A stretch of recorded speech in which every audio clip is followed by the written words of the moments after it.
कभी कहती, कोई तो जवाब दीजिए, इतना खामोश क्यों है? आप लगभग 9 किलोमीटर तक वो अपने शौहर के ऊंट के पीछे भागती रही। हर 2 कदम पर दिल चीर देने वाले सवाल करती रही। आखिर जब हाजरा बहुत थक गई तो उनके दिल में एक ख्याल आया, मेरे शौहर तो नबी हैं, वह कोई काम अपनी मर्जी से नहीं करते। क्या यह अल्लाह का हुक्म है कि मुझे और मेरे बच्चे को इस वीरान जगह में छोड़ दिया जाए? उन्होंने रुक कर पूछा, क्या अल्लाह ने आपको हुक्म दिया है कि मुझे और मेरे बच्चे को इस पथरीली वादी में छोड़ दिया जाए? इब्राहिम अलैहिस्सलाम ने जबान से तो कुछ ना कहा, मगर सर हिलाकर इशारा किया, हाँ, यह अल्लाह का हुक्म है। इतना सुनते ही हाजरा की आंखों में आंसू थे, मगर दिल में हिम्मत जाग गई। उन्होंने बुलंद आवाज में कहा, अगर यह अल्लाह का हुक्म है तो जाइए, मेरा रब वो मेरी और मेरे बेटे की हिफाजत करेगा। मैं अपने रब के लिए हर कुर्बानी देने को तैयार हूँ। इतना कहकर वह वहीं खड़ी रही और अपने शौहर को जाते हुए देखती रही। हजरत इब्राहिम का ऊंट धीरे धीरे दूर होता जा रहा था। अचानक वो एक पहाड़ पर चढ़कर नीचे उतरा और हजरत हाजरा की निगाहों से शौहर का ऊंट गायब हो गया। बीवी हाजरा उसी जगह बैठ गई और देर तक रोती रही। उधर हजरत इब्राहिम जब पीछे मुड़े तो अपनी बीवी नजर नहीं आई। दिल बेचैन हो उठा, आंखें भर आईं। उन्होंने अपने ऊंट को पहाड़ के नीचे रोका, सजदे में गिर गए और रोते हुए कहा, ऐ मेरे रब, तेरे ही हुक्म पर मैंने अपनी बीवी और बच्चे को इस बंजर और सुनसान जगह पर छोड़ दिया है। यहाँ ना पानी है ना खाना। मुझे कुछ नहीं पता कि यह कैसे जिंदा रहेंगे, मगर ए अल्लाह, तू ही इनका पालने वाला है, तू इनकी हिफाजत फरमा। इतना कहकर वो फिलिस्तीन की तरफ रवाना हो गए। इधर बीवी हाजरा अपने नन्हे बच्चे इस्माइल को गोद में उठाकर धीरे धीरे उस झोपड़ी की तरफ बढ़ने लगी जो इब्राहिम अलैहिस्सलाम ने उनके लिए बनाई थी। हर तरफ सन्नाटा ही सन्नाटा था। बीबी हाजरा कोई आम औरत नहीं थी, मिस्र के बादशाह की बेटी, महल की शहजादी थी, मगर आज अल्लाह की तरफ से बहुत बड़ा इम्तिहान उनके सामने था। वो झोपड़ी में पहुंची रात हो चुकी थी। खामोशी से बच्चे को गोद में लिए बैठी रही। चारों तरफ स्याह पहाड़ थे, आसमान तारों से भरा था, मगर उस वीरानी में जैसे खुद आसमान भी उनका गम देख रहा था। चांद सोच रहा होगा, यह कौन औरत है जो ऐसी सुनसान जगह में अकेली बैठी है? काले पहाड़ भी हैरान होंगे, यह कैसी मजबूर माँ है जो अपने बच्चे को गोद में लिए तन्हा बैठी है। यह इलाका तो ऐसा है जहाँ परिंदा भी पर नहीं मारता, ना पानी ना खाना ना कोई इंसान। तो यह कौन है जो यहाँ बैठी है और क्यों रो रही है? दोस्तों, यह थी हमारी माँ बीबी हाजरा, जिन्होंने अपनी पूरी जिंदगी अल्लाह के लिए कुर्बान कर दी। एक आम औरत छोटी सी मुश्किल पर घबरा जाती है, मगर बीबी हाजरा के सब्र का क्या कहना। अकेली वीरान पहाड़ों के बीच अंधेरी रात में सिर्फ अल्लाह पर भरोसा करके बैठी थी। उनके सामने तो सिर्फ मौत थी। वो आसमान को देखती होंगी और कह रही होंगी, या अल्लाह, मेरे साथ क्या हो गया? मैंने तो सिर्फ तेरा कहा माना। जब इब्राहिम अलैहिस्सलाम हाजरा और अपने दूध पीते बेटे इस्माइल को मक्के के वीरान इलाके में छोड़कर चले गए तो बीवी हाजरा बेहद परेशान हो गई।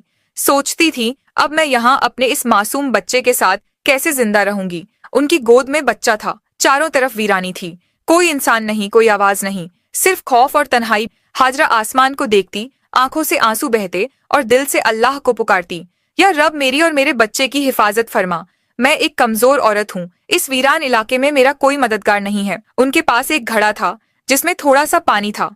उसी पानी को वह खुद भी पीती और अपने बच्चे को भी पिलाती, मगर 3 दिन में पानी खत्म हो गया। अब वह परेशान हो गई, अब मेरे बच्चे को पानी कहाँ से मिलेगा? उन्हें पहले से ही मालूम था कि आसपास पानी का कोई नाम और निशान नहीं है, मगर क्या वो अपने प्यारे इस्माइल को प्यास से तड़पते हुए देख सकती थी? हरगिज नहीं। इसलिए उम्मीद का दामन थामे अपने बच्चे को जमीन पर लिटाया और सफा पहाड़ पर चढ़ गई। शायद ऊपर से कोई पानी नजर आ जाए, मगर कुछ भी नजर न आया।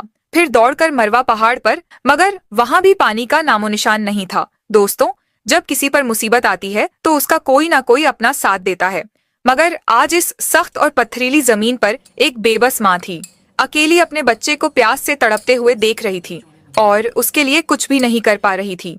बीवी हाजरा की आंखों में आंसू थे, वो इधर उधर दौड़ रही थी। शायद एक कतरा पानी मिल जाए, शायद अपने प्यासे बच्चे को मौत से बचा सकूं, बस यही सोच थी, मगर हर तरफ सूखा ही सूखा था, ना कहीं पानी ना राहत। बीबी हाजरा मिस्र के बादशाह की बेटी थी, एक शहजादी जिसने बचपन महलों में गुजारा था।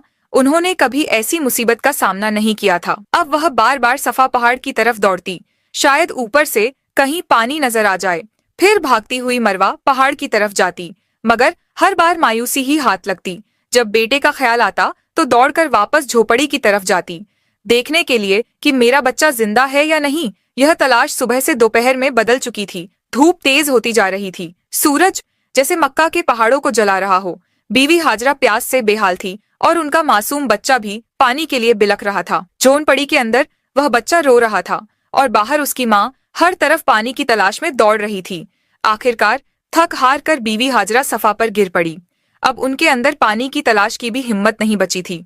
मौत उन्हें अपनी आंखों के सामने नजर आ रही थी। बच्चे के रोने की आवाज आ रही थी, मगर आज वो बेबस माँ कुछ कर नहीं पा रही थी। उस बच्चे की तड़प देखकर उनकी आंखों से आंसू रुक ही नहीं रहे थे। वो बार बार अल्लाह से फरियाद करती रही, ऐ अल्लाह मेरे बच्चे की हिफाजत कर, मैं उसे अपनी आंखों के सामने मरते नहीं देख सकती। मैं तो यहीं इस पहाड़ पर प्यास से मर जाऊंगी और मेरा बच्चा उस झोपड़ी में तड़प कर मर जाएगा। या रब हम बेबस माँ बेटों पर रहम फरमा। इतना कहकर उन्होंने एक पत्थर पर सिर रखा और आंखें बंद कर लीं। मगर बच्चे की रुलाई अभी भी उनके कानों में गूंज रही थी और भला कोई माँ अपने बच्चे को तड़पता छोड़ सकती है। इसलिए परेशान होकर फिर सिर उठाया और झोपड़ी की तरफ देखा। जो नजारा देखा वो देखकर उनकी जान में जान आ गई। उन्होंने देखा कि झोपड़ी के पास कोई इंसान खड़ा है और जमीन से बहुत तेज पानी निकल रहा है। हैरान होकर दौड़ती हुई वहां पहुंची, मगर वो इंसान गायब हो चुका था। उन्होंने देखा कि पानी उनके बेटे इस्माइल की एड़ियों के पास से निकल रहा था। अल्लाह ने अपने नबी हजरत इस्माइल और उनकी माँ के लिए मक्का की सख्त जमीन से पानी निकाल दिया था। हजरत जिब्राइल अलैहिस्सलाम आए थे। उन्होंने छोटे इस्माइल के दिल में यह ख्याल डाला कि अपनी एड़ी जमीन पर मारो, और जैसे ही इस्माइल ने ऐसा किया, नीचे से चश्मा फूट पड़ा। उसके बाद जिब्राइल चले गए। हजरत हाजरा ने जब यह देखा तो सजदे में गिर पड़ी और रोते हुए अल्लाह का शुक्र अदा करने लगी। उन्होंने अपने प्यासे बच्चे को पानी पिलाया। वो पानी इतनी रफ्तार से निकल रहा था कि बीवी हाजरा ने मिट्टी और पत्थरों से उसके चारों तरफ एक मुंडेर बना दी ताकि पानी एक जगह ठहर जाए। आज उसी चश्मे को जमझम का कुआं कहा जाता है। जमझम का पानी आज तक कभी खत्म नहीं हुआ।